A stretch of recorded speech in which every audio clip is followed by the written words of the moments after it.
संजय ने कुछ बातें सुनी, उसके पास दिव्य दृष्टि थी और यहाँ पे सबसे अच्छा ज्ञान पढ़ने के लिए वहां 700 चैप्टर्स है।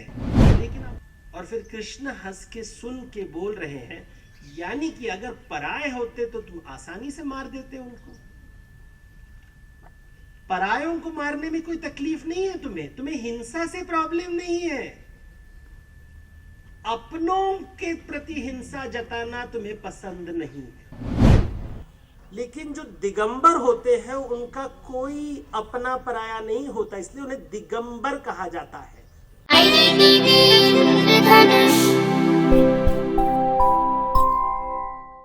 हमने कहां से सुना है? हमने वो बातें सुनी है जो संजय ने धृतराष्ट्र से बताया।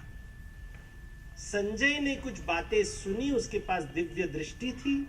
दिव्य दृष्टि से उन्होंने अर्जुन और श्री कृष्ण का संवाद को सुना और वो सुनकर वो लेके आए, धृतराष्ट्र को बताए।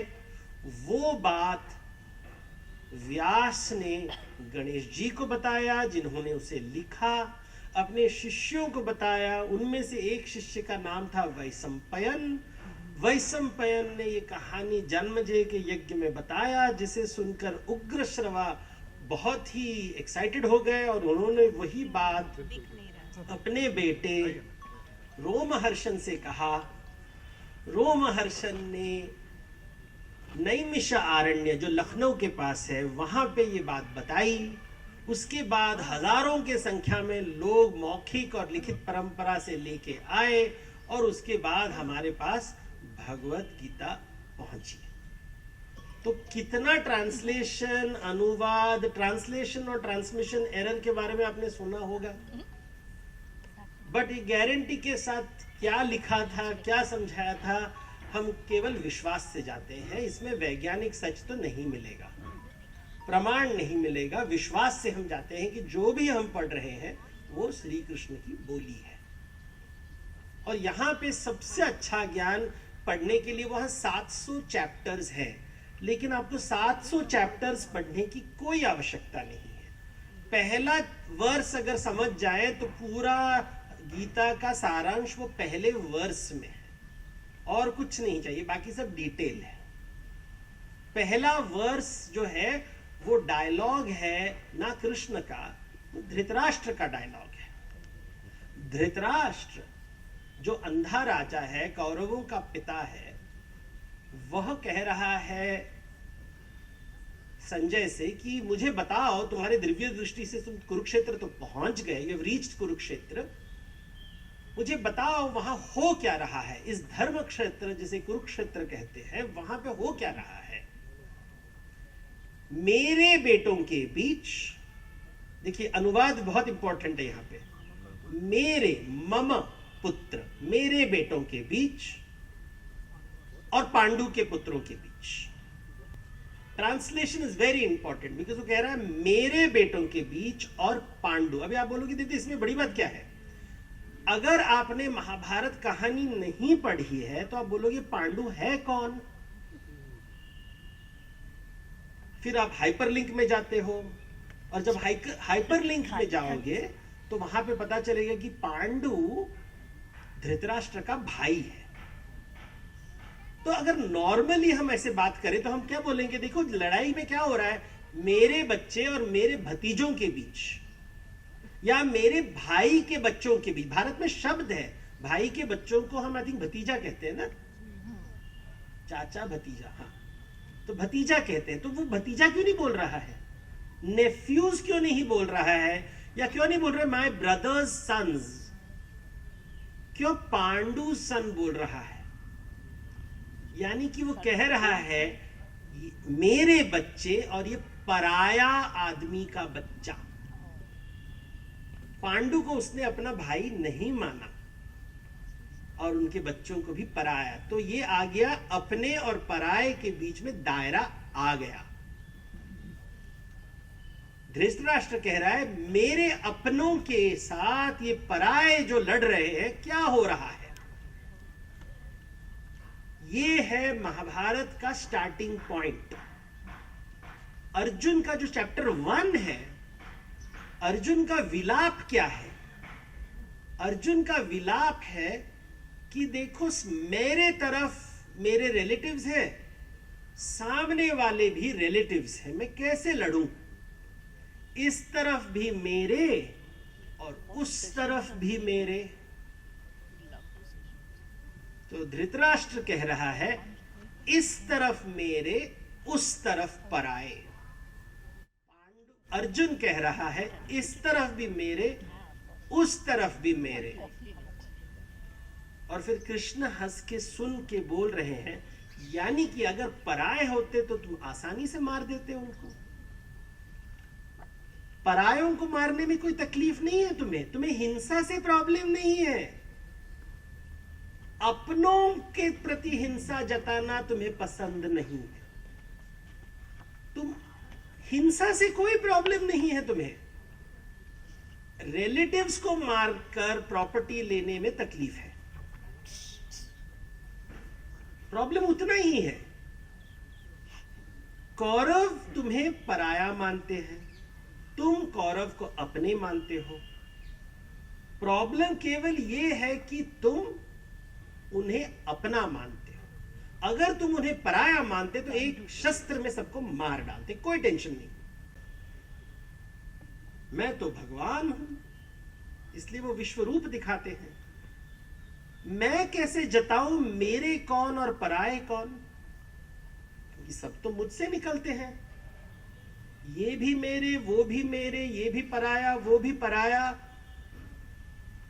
तो जब जानवर को भूख लगती है और शेर हिरन को खाता है, तो मैं ये डिसीजन कैसे लगता हो कि कौन खाएगा और कौन जिएगा, कौन शिकार और कौन शिकारी? किसी को तो मरना पड़ेगा, नहीं तो जीवन तो नहीं चलेगा। जीने के लिए तुम्हें किसी को तो मारना पड़ेगा। जीवन नहीं होगा, जीवित रहने के लिए तुम्हें हत्या करने पड़ेगी। All living things feed on other living things. जीवो जीवत्स्य जीवनम। जितने भी पेड़ हैं उन्हें पशु खाएंगे, पशु को पशु खाएगा, पशु पेड़ को खाएगा। और जो भी खाता है वो अपने शरीर, वो ऋण में आ जाता है। जो भी, जब तुम खाते हो किसी चीज को, तुम ऋण में आ जाते हो। तो पेड़ अपना ऋण कैसे चुकाता है? क्योंकि वो खाता है, रोज दिन सूरज की किरणों को खाता है, पानी को खाता है, खाद को खाता है। तो वो अपना ऋण कैसे निभाता है? उसका एक दिन वो मर जाता है और उसका जो शरीर है बाकी सब जानवर खा लेते हैं। तो वो जो खाता है वो भी खिलाता है, जो भोग लेता है वो भोग देता है। जो भोगी है वो भोग है। जानवर खाता है, फिर एक दिन दूसरा जानवर उसको खा लेता है। तो जो भोगी है वो भोग है। तो उनका तो हिसाब किताब सिंपल है। आदमी तो भोग लेता रहता है, लेता रहता है, लेता रहता है, लेकिन वो भोग अपने आप भोग किसी को नहीं देगा। केवल भोग लेता रहता है, लेता रहे, और चाहिए भैया, और चाहिए। बकासुर के जैसे, देखिए बकासुर की कहानी भी महाभारत में आती है। भूख लगी है और चाहिए। हम आजकल मॉडर्न कॉर्पोरेट में हम शब्द भूख नहीं इस्तेमाल करते हैं, महत्वाकांक्षा इस्तेमाल करते हैं। देवदत्त जी, हमें भूख बिल्कुल नहीं है, हमारे पास केवल महत्वाकांक्षा है। यह है कॉर्पोरेट बकासुर। क्योंकि भूख तो मिटती नहीं है, लेकिन जो दिगंबर होते हैं उनका कोई अपना पराया नहीं होता, इसलिए उन्हें दिगंबर कहा जाता है। जिसके पास कुछ नहीं है, कपड़े भी मेरे नहीं है। महावीर जी एक दिन रास्ते में जा रहे थे तो उनके पास एक कपड़ा पहने हुए थे। तो वो जो एक थॉनी बुश था, कांटे थे उस पे, वो कपड़ा उसको लग गया और वो उसे पुल कर रहा था। तब महावीर जी ने विचार किया कि अगर मैं कपड़े को पकड़ लूं, इसके मतलब है ये मेरा कपड़ा है, लेकिन मैंने तो मेरे को त्याग दिया है, इसका ग्रहण पेड़ को करने दो और वो आगे चल पड़ते हैं और दिगंबर बन जाते हैं। ये कहानी भारत से आती है, ये इससे कहानी आपको कहीं नहीं मिलेगी। मेरा और पराया का अर्थ क्या है? ये मेरा बेटा है, ये किसी और का बेटा है, ये गोद वाले दत्तपुत्र है। हम जब खाना बनाते हैं किसको परोसते हैं? अपनों को पहले किसको परोसते हैं? आखिरी कौन खाता है? द्रौपदी के पास एक थाली दिया गया था, जब सारे लोग खाएंगे उसके बाद तुम खाना, क्योंकि एक बार तुमने खा लिया उस दिन इसके बाद उस थाली में खाना नहीं मिलेगा। एक ऐसा अक्षय पात्र है, इसमें हमेशा खाना रहेगा। जितने घर में लोग आएंगे सबको खाना खिलाते रहो, लेकिन अगर तुमने खा लिया उसके बाद खाना खत्म। बेचारी द्रौपदी खिलाते खिलाते घर में बकासुर भी पहुंच गया। वो खिला रही है, कब मेरा छुटकारा, मैं कब खाना खाऊंगी। यही तो है ज्यादातर, all the ladies in this room are smiling, क्योंकि जब हम खाना परोसते हैं तो गरम खाना हमेशा पुरुषों को दिया जाता है, बड़े बेटे को दिया जाता है, उत्तराधिकारी को दिया जाता है। जो बचा कुचा होता है वो स्त्री खाते हैं, और उसके बाद जो झूठा होता है वो किसी और को हमारे समाज में दिया जाता है। क्योंकि अपना पराया का जो दायरा है, जो पदानुक्रम है, वो हमने बनाया है, जाति व्यवस्था हमने बनाई है। ये अहंकार की आहुति है। ये सभी बातें हमें महाभारत से मिलता है, जैन धर्म से मिलता है, गीता से मिलता है। और नहीं पढ़ना है तो चलिए पॉडकास्ट सुन लीजिए, और वो भी नहीं करना है तो बकासुर बन के जरूर जिए।